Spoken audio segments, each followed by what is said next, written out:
not. Did you send me an email today or No, I recently? didn't. I didn't send it today. There's one from a while back. Yeah, about a week or so ago. 2 weeks maybe. Let's see. Yeah, I don't have that You anymore. don't have it. Okay. Let's see if I can find it.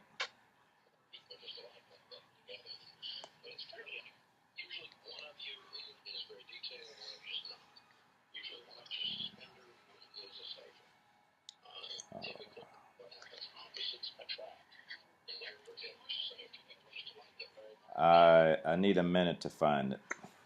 Okay. You mind holding? No, that's fine. Okay.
Okay, John, are you still there? Yeah, I'm still here. Okay. First thing I would just like for you to just speak to is a little bit about the history of your church, staff, Okay. founding principles. All right. Well, the history of the church is I restarted the church 10.5 years ago. It got down to like nobody, and I was called to be the pastor there because the church was on land that was given kind of on a grant that as long as a Southern Baptist church continued to meet there, that they would have the land. And if it ever stopped meeting there, that the land and all the buildings on it would go back to the landowner, the trailer park developer. And so anyway, it got down to 3 families, and they called me to be the pastor, and then they all quit the next month. And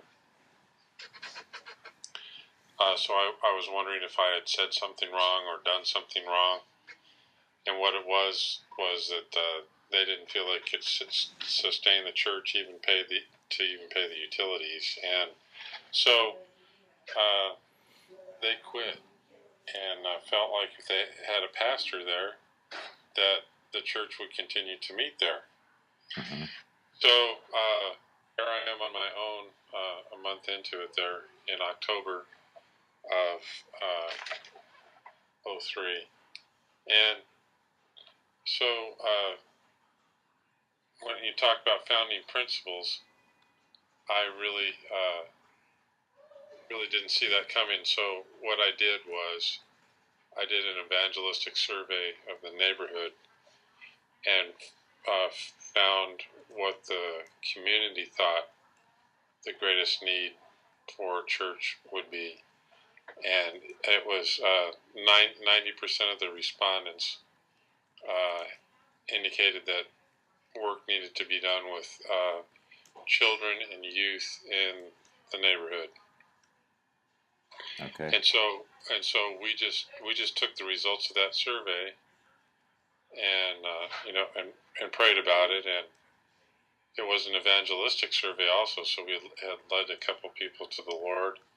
And we just started working with those people, and we borrowed a church bus from another church, and we started picking up children and teaching them and ministering to them. And if I was to pick a tagline or whatever, it would be Henry Blackaby's "Look Where God is Working and Join Him." And I know that's not a popular thing to say anymore. That there's a lot of people that have actually written articles and blogs that's not a good way to operate. But really, you're swimming upstream if you try to do it any other way, or if you try to impose a model on something. And so we just simply started with that, and along the way, we developed a meal program and after-school tutoring. We had computers donated. And so really, it started off as a big children's church. Okay. And that's doing it backwards, because biblically it's supposed to start with dad and then mom and then the family. But we've got the kids, and the kids go home and they show and tell what they've done at church and are a witness, and then we come by and visit mom and dad, and the kids have done all the pre-evangelism work for us. Yeah. Okay. Cool. All right. Membership history. Okay. Well, membership history, like I said, we started with 3 families for a month, and then it was just my family, and we grew about 45 the first year. Between October, well, really, it was quicker than that. It was between October and June 1st. We grew to 45 people. And then in the summertime, we dropped down to 17 people. And I was concerned that I had done something or said something wrong. And come to find out that people in trailer parks, they just move on, and in the summertime, kids get out of school and they want to move to the place where their kids are going to be going to school in the fall, and they leave, and it's a big time for transition. And people that were in the church that had been saved were no longer spending money on vices and immorality, and they found they had a little more money in the budget than they thought, and so they were able to lift out of there. So we saw redemption and lift, and okay. I did not anticipate any of that. I did not see it coming, and so I was worried when the number went back down. Okay. And so then next year, over the summer, people are moving into the neighborhood while people are moving out of the neighborhood. So we're just going door to door, doing evangelism and trying to win people to the Lord and bring them into church life and discipleship. And so we built it back up to 50 or 60 the next year. And having realized what came in the summertime, then I started to schedule mission teams to come in and help us during the summer. Okay. And I, ever since that second summer, I have scheduled a team every other week all summer long. So 6 or 7 mission teams this summer. And they'll do Vacation Bible School or Backyard Bible Club or evangelistic outreach or a block party or something. Okay. But there's always evangelism tied to it. Okay. And they help us find the new prospects in the neighborhood. And every time we do an event, there's registration for mandatory registration for participants. And we take that registration information and we use it for our follow-up visits. And our follow-up visits we do weekly, and we utilize faith brand evangelism because that's what our mother church at Marion First Baptist uses, and so that was because they wanted us to use the same evangelism they were using in exchange for their support. So that's what we do. Okay.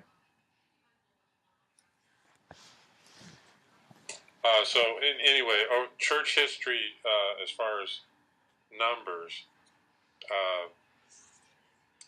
we have about 100 members now, and we'll have 60 in Sunday school, 50 or 60 in Sunday school, and we've baptized in the last 10 years. We've baptized 130 people,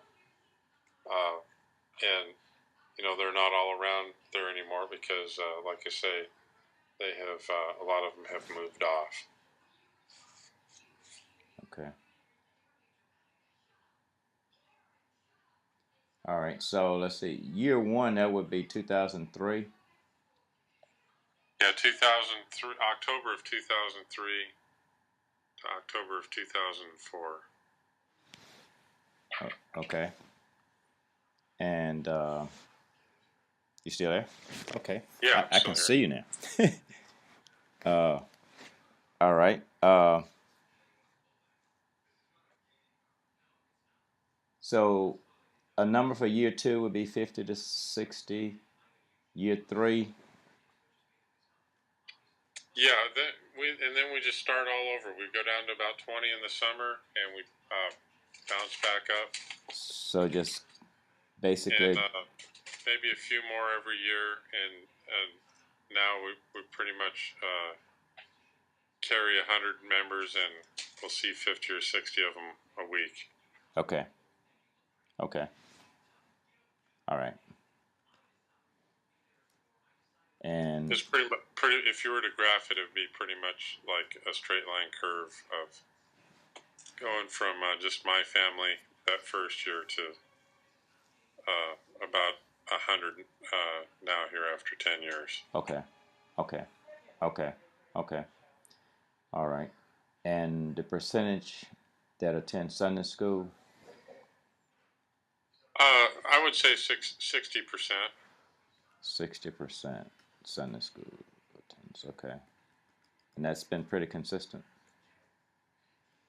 It used to be higher, but as we've gained more members,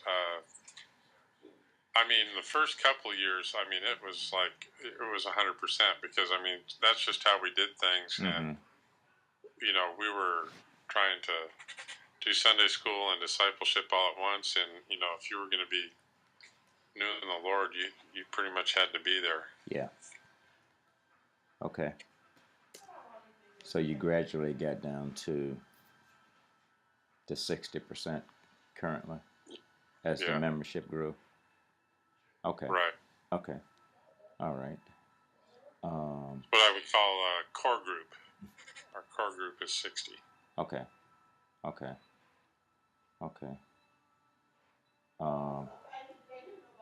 So what worked well?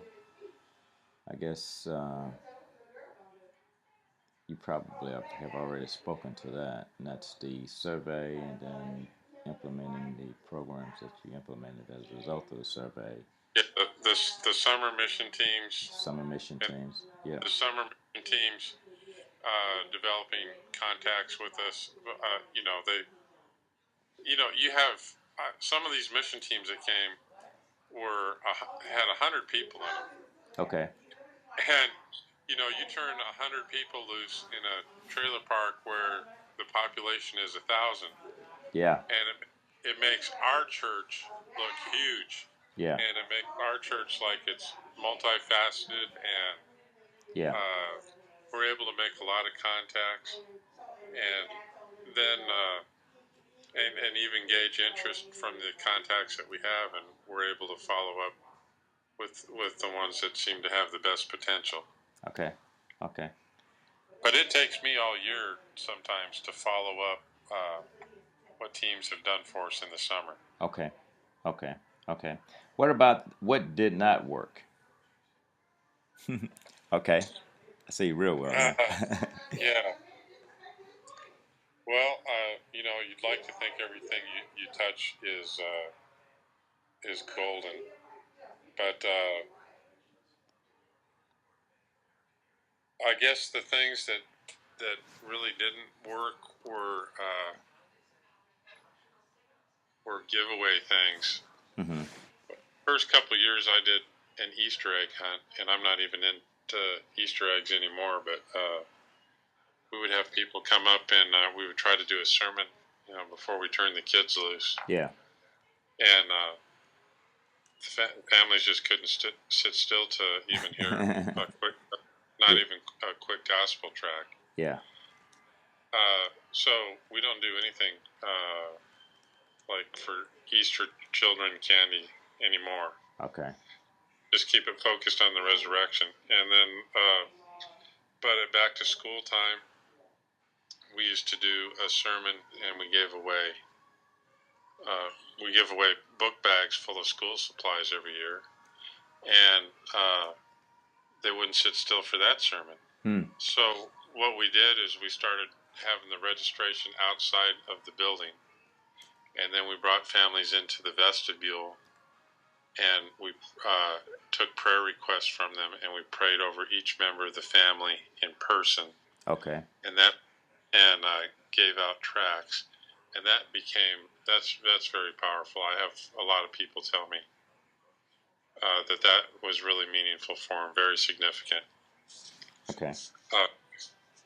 Christmas time, we give away toys, and we have a birthday party for Jesus, and people will sit for a sermon on Christmas, and so we do. I do a sermon with brings out the gospel and have an invitation, and I've had people saved right there. Okay. And so we also rely on mission teams to put together our school supplies and our Christmas gifts. There's a very small church in up near Greers Ferry, Arkansas, and they make homemade drawstring bags to put the Christmas gifts in, and they'll have some hygiene things in there for the kids, and socks and underwear, and a doll for the girls, and a little Hot Wheel for the boys, and some puzzle books, and they really make a big deal out of it. And we are their outreach mission for the year, and they come down and actually hand out the gifts and sit with people when they have the birthday cake for Jesus and talk to them and win people to the Lord. Okay. So, and then another mission team from Indian Springs near Little Rock, they bring us school bags. They buy school bags at some closeout warehouse place. Yeah. And get a really, really good deal on designer backpacks. Okay.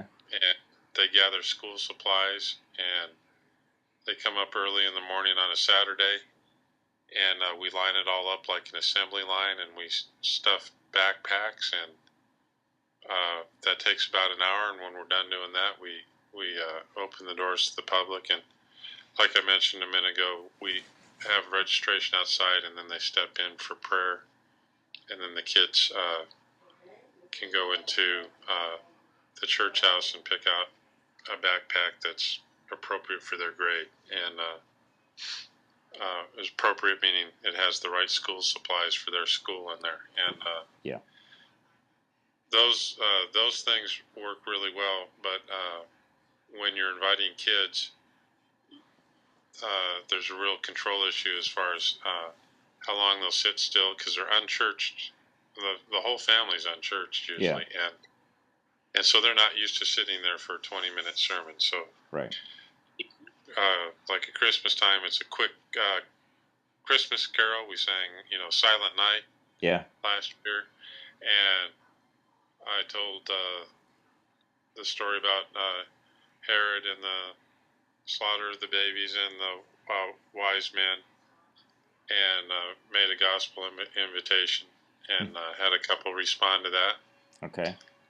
And so, that was a good day. So those are the kind of